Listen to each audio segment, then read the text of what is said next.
वाली चुड़ैल। रात को अचानक राधिका मौसी को किचन से कुछ गिरने की आवाज आई। उन्होंने बाहर निकल के देखा तो किचन में उन्हें कोई सफेद साड़ी में दिखा। वो चीख पड़ी, हे भगवान, आलतू जलालतू आई भला को टालतू, आलतू जलालतू आई भला को टालतू। राधिका मौसी को चीखते सुनकर श्रवण बाहर आता है भागते हुए। अरे माँ, क्या हुआ? क्या देख लिया? दादी माँ आ गई क्या सपने में? अरे बेटा, रसोड़े में देख तो कौन है? श्रवण रसोड़ी में झांक कर देखता है और उसे कोई नहीं दिखता अंदर। अब रसोड़ी में तो कोई नहीं है माँ। कोई सफेद साड़ी में नहीं है क्या? नहीं माँ, कोई भी नहीं है।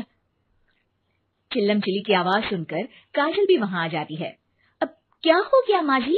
अरे बेटा, रसोड़ी में एक चुड़ैल थी सफेद साड़ी में। अरे क्या कर रही थी वो अंदर? अरे बताया नहीं, कल आएगी ना तो पूछ लूंगी। चुड़ैल जी, आपका क्या प्लान है? माँ जी, रात बहुत हो गई है, आपने कोई बुरा सपना देखा होगा, चलिए सो जाइए। राधिका मौसी सोने तो चली जाती है पर उनको रात भर नींद ही नहीं आती। वो कुछ भी उलझुल बातें सोचने लगती है। कहीं चुड़ैल की वजह से तो घर में टेंशन नहीं हो रहा, कहीं उसी की वजह से तो वो दादी नहीं बन पा रही।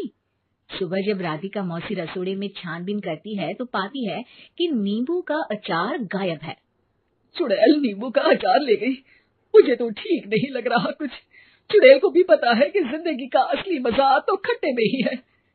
राधिका मौसी झट से श्रवण को फोन कर देती है। बेटा, मुझे समस्या समझ में आ गई है, हमें एक तांत्रिक की जरूरत है। अरे क्या बोल रही हो माँ, तांत्रिक की क्या जरूरत है? आप पूजा पाठ तो कर ही रही हो ना। आलतू जलालतू मंत्र सारे फालतू जैसे कुछ मंत्र पढ़ो, चली जाएगी अपने आप चुड़ैल। अरे नहीं बेटा, कभी चुड़ैल को कम नहीं समझते। अरे तुझे पता भी नहीं चलेगा कि कभी वो छल करके काजल की जगह घर की बहू खुद बन जाएगी। क्या माँ, कुछ भी बोल रही हो? कहाँ काजल और कहाँ चुड़ैल? वैसे एक बात बताओ, काजल को अगर गाने के लिए बोल देना तो चुड़ैल काजल की आवाज सुनकर घर तो क्या धरती लोग छोड़कर चली जाएगी। तुम ना पढ़े लिखे बच्चे हर चीज को मजाक समझते हो। तुम रहने दो, मैं खुद ही तांत्रिक को बुला लेती हूँ। अच्छा सुन, शाम को इमली लेके आना। क्या है कि चटनी खाए बहुत दिन हो गए है ना? नहीं माँ, इमली तांत्रिक से ही मंगवा लो ना, आटा वगैरह भी उसी से पिसवा लेना। देखो मुझे काम करना है। श्रवण रात को कई तरह की सब्जियों के साथ माँ के कहने पे चटनी के लिए इमली भी ले आया था, लेकिन राधिका मौसी के दिमाग में अलग ही फिल्म चल रही थी। उन्हें अब सिर्फ शक ही नहीं यकीन होने लगा था कि शायद चुड़ैल ने श्रवण पर अपना जाल बिछा दिया था, जिस वजह से श्रवण उनकी बात ही नहीं मान रहा था।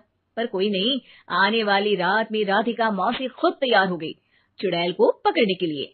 रुद्राक्ष की माला, तुलसी का पत्ता, हनुमान चालीसा सब हाथ के पास ही था, बस चुड़ैल का इंतजार था। और जैसा राधिका मौसी ने सोचा था वैसा ही हुआ। वो चुड़ैल उस रात भी आई, पर वो राधिका मौसी से तेज निकली और राधिका मौसी के उससे पकड़ने के पहले ही वो भाग खड़ी हुई। जरूर बहू पे साया है उस चुड़ैल का, तभी तो श्रवण के कमरे में गई है। और अगली सुबह राधिका मौसी पिछली रात हुए हमले में किन चीजों का नुकसान हुआ उसका हिसाब लगा रही थी। उनके खेमे से एक आम के अचार की शीशी भी गायब हो चुकी थी और वो इमली भी जो कल श्रवण लेकर आया था। राधिका मौसी इस बारे में सोच ही रही थी कि श्रवण जल्दी से रसोड़े में आकर दवाइयों की पोटली ढूंढने लगता है। अरे बेटा, क्या हो गया? अब माँ, वो काजल की तबीयत खराब है, बहुत घबराहट हो रही है उसे। हे भगवान, मैंने पहले ही कहा था कि तांत्रिक को बुला लेते हैं, पर नहीं। अब देखो, उस चुड़ैल ने काजल को अपने वश में करना शुरू भी कर दिया है। हालांकि श्रवण भूतों में विश्वास नहीं करता था, पर अब वो भी डर जाता है और राजी हो जाता है एक तांत्रिक को बुलाने के लिए। कुछ ही घंटों में तांत्रिक आ जाते हैं और राधिका मौसी तांत्रिक जी को सब बता देती है। घोर संकट, घनघोर संकट, चुड़ैल को मारू जोर ठाकट, ओम भट स्वाहा खटखा के आहा। अरे ये क्या मंत्र है?